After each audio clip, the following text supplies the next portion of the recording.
How would you like to hit all the muscles in your back using a combination of weights and calisthenics? If that sounds like you, then you have found the right video. My name is Andrew Aurora, and I help men level up their life through calisthenics, weightlifting, and personal development. And today I want to walk you through a full back workout using a combination of weights and calisthenics. Your back is comprised of many muscle groups, many of which get neglected, including by myself. My biggest issue with calisthenics is that most calisthenics exercises are compound exercises and don't really isolate all the muscle groups in your back, leaving a lot of gains on the table. However, calisthenics does have some of the best back exercises for developing your back and gives you an opportunity to gain amazing strength that using weights alone may not help you achieve. Because of this, I feel like using the best of both worlds will help you achieve the best results, and that's why I wanted to provide you with this full back routine, including weights and calisthenics. So the first exercise that we have on this list is probably the most famous one and is my personal favorite, the pull-up. So for those of you that don't know, the pull-up is probably my favorite exercise, and I don't believe any back workout routine is complete without it.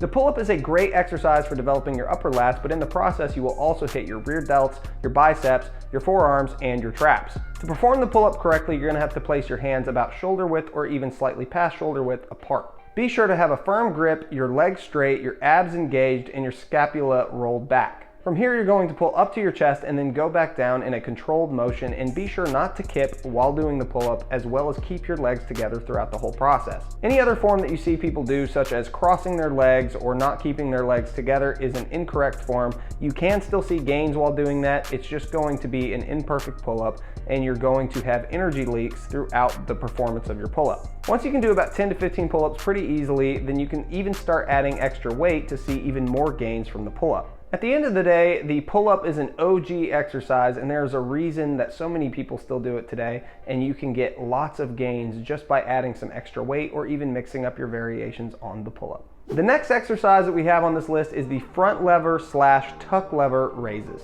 Depending on where you're currently at in your fitness journey, this can be a great exercise for strengthening your lats in more of a straight arm fashion. You see, your lats aren't only used for pulling up and down, they're also used from pulling from front to back, and strengthening your lats using straight arm exercises is a great way to start developing your lats. Not to mention, training like this will translate into calisthenic skills such as the front lever and the muscle up. Basically, the front lever is literally just a straight arm pull down that's in a suspended form on the pull-up bar, and if you can't do this right now, that's totally fine. What you can actually do is you can do the tuck lever, or you can utilize a resistance band to help you do front lever raises. Either option is fine, just start where your current level of skill is with the front lever.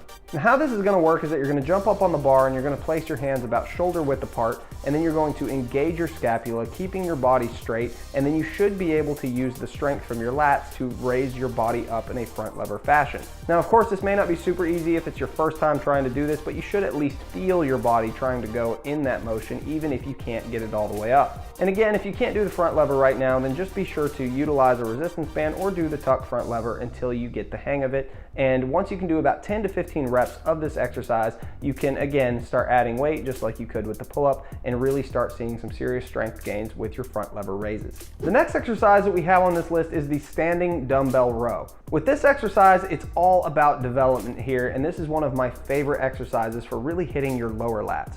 At this point, your lats are probably pre-exhausted from the exercises that we've done prior to this, and this is a great point in this routine to put this exercise to really hit your lats and finish them off after getting pre-exhausted. And of course, at this point in the routine, moving your body weight around might be getting kind of difficult, so introducing an exercise where you can isolate a muscle group with a dumbbell is going to be much easier for you. That's why I made the decision to take the body weight out of it and really focus on isolating that lower lat.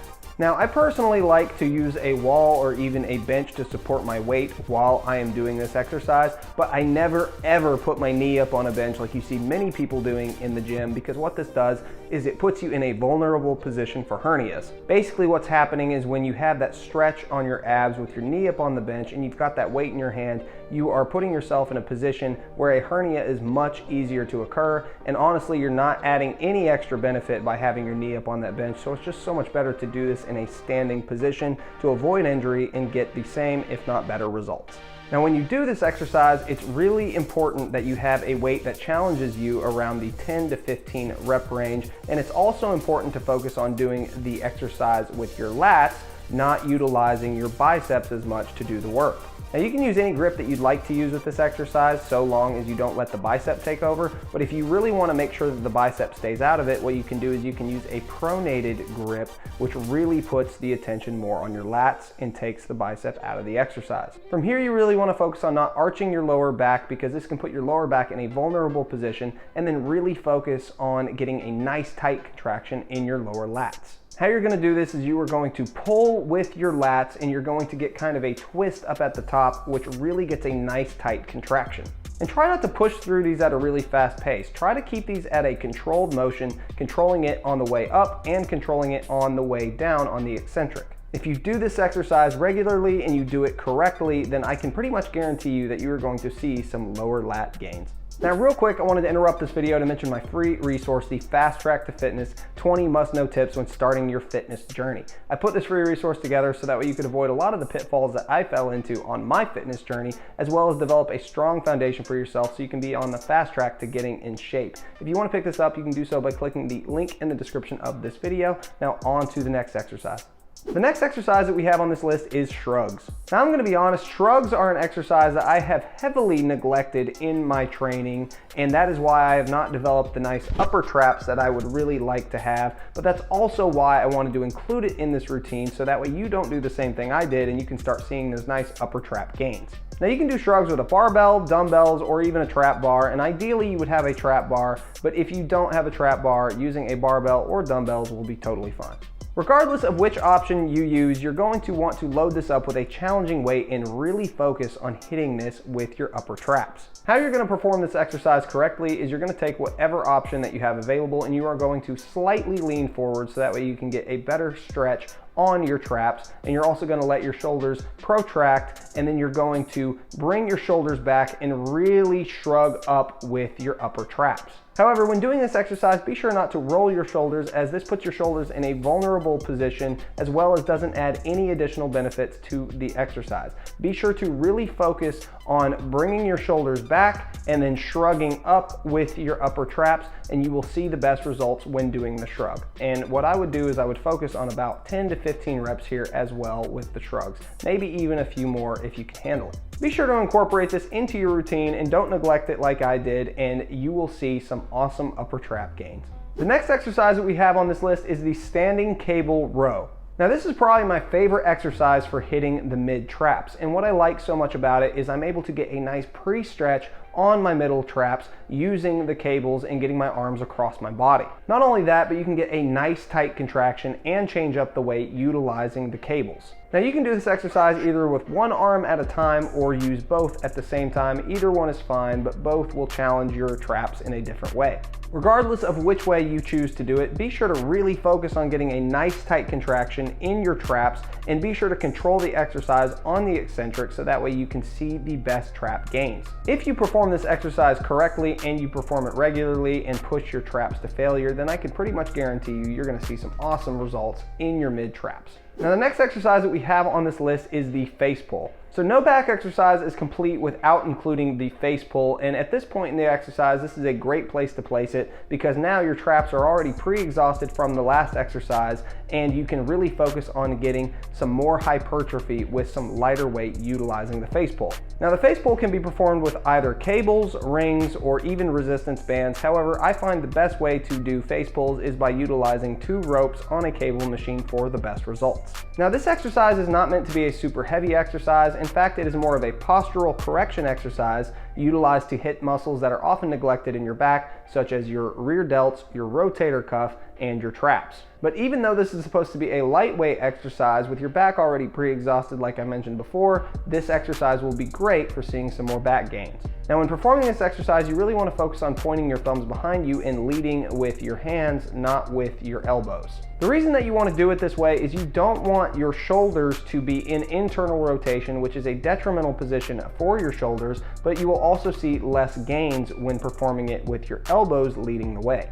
Really focus on getting that external rotation, and be sure to bring your arms together on the eccentric as opposed to letting your arms get pulled forward, because this would again put your shoulders in internal rotation, and we don't want that. If you do this exercise regularly and correctly, then it will do wonders for your posture as well as the health of your back and shoulders. The goal here is really to do as many reps as you can with a light weight of around 10 to 20 pounds until you hit failure. The next exercise that we have on this list is the trap cable raise. So with this exercise, we're really going to be focusing on hitting your lower traps, a muscle group that is oftentimes neglected but plays a very important role in the support of your overall back. Now, going straight from the face pull, what we're going to do is we are going to lower the cable down, and then we are going to raise our arms up in more of a Y-like position, really focusing on lifting up with our traps. Now, just like with the face pull, you are going to find that this is not a very heavy exercise. In fact, you may even have to drop the weight from the face pull to be able to perform this exercise without having the cable pull you forward. Now, just like the face pull, this exercise tends to be used more for postural correction, but at this point we have worn down the traps so much that this should present a pretty good challenge for your traps. Just like with the face pull, we're going to really focus on going to failure to make sure that we get the most gains out of our traps. Be sure to include this exercise in any back routine that you do, and you will definitely see some lower trap gains. Moving on to exercise number 8, we have the reverse leg raises. So now that we've hit all the muscle groups in our upper back, now it's time to focus on the oftentimes neglected but oh so important lower back. Now, this is one of my all-time favorite lower back exercises and can pretty much be performed on any kind of elevated surface such as a bench or a box, but what I like to do is I like to take 2 dip bars and then place them together like you see in the video, and then what I like to do is I like to take a barbell shoulder pad and put it on the dip bar that is by my waist, so that way I have some extra cushion. And the reason that I like to do this as opposed to using a bench or a box is because I feel like I have extra leverage utilizing that dip bar by holding on to it, and it just really is way more comfortable on my stomach because I have way less pressure on my stomach from some kind of wider surface. This of course makes it way easier to breathe and provides me more leverage with my arms. Now, what I'm going to do once I'm in position is I'm going to have a light dumbbell by my feet, and I'm going to pick it up with my feet utilizing my glutes and my lower back to pick up the weight. However, try not to arch your lower back and really just focus on contracting your glutes and your lower back to lift up the weight, because you don't want to put any excess stress on your lower back that's not needed. If you do this exercise correctly, then you will find that this is a great exercise for isolating and strengthening your lower back muscles from the bottom up. Moving on to the next exercise on this list, we have the low back raises. Now, you may have thought that we were done with the low back, but we've got one more for you, and that's because I want to make sure that the low back gets the attention that it needs. Now, before we were focused on hitting the lower back from the bottom up, but now we're going to focus on hitting it from the top down. Now, of course, to perform this exercise, you're going to have access to a hyper-extension machine, but if you don't have access to one like you see in the video, you can always use one of those ones that's at a more slanted angle, which you can usually find at any gym like a Planet Fitness or any other regular gym. Either one will be fine, and once you place yourself in position, what you're going to do is you're going to lean forward, and then you are really going to focus on lifting your body up by contracting your glutes and your lower back. And just like before, you're not going to want to arch your lower back. You're just really going to want to focus on utilizing those muscle groups to really raise your body up. And of course, if body weight is too easy for you, you can always utilize a dumbbell or a plate to make this exercise way more challenging. What I would recommend that you do is that you push this exercise to failure, and on the very last rep, you really hold it for as long as you can to increase that time under tension and really strengthen that lower back. And of course, be sure to focus on the eccentric on the way down, because you don't want to leave those gains on the table when training your lower back. And I promise you, if you utilize this exercise and the last exercise together, your lower back is going to be on fire like it never has been before. So that's my full back workout routine. I hope you enjoyed this video, and if you did, be sure to hit that subscribe button and hit that notifications bell, as I put out a video like this every single week and you never want to miss a video. And before this video comes to an end, I just wanted to mention one more time my free resource, the Fast Track to Fitness, 20 must-know tips when starting your fitness journey. If you want to pick this up, you can do so by clicking the link in the description of this video. And of course, if you enjoyed this video, be sure to drop a like, leave a comment, and share this with someone who can gain some value from it, and I will see you next week. Peace.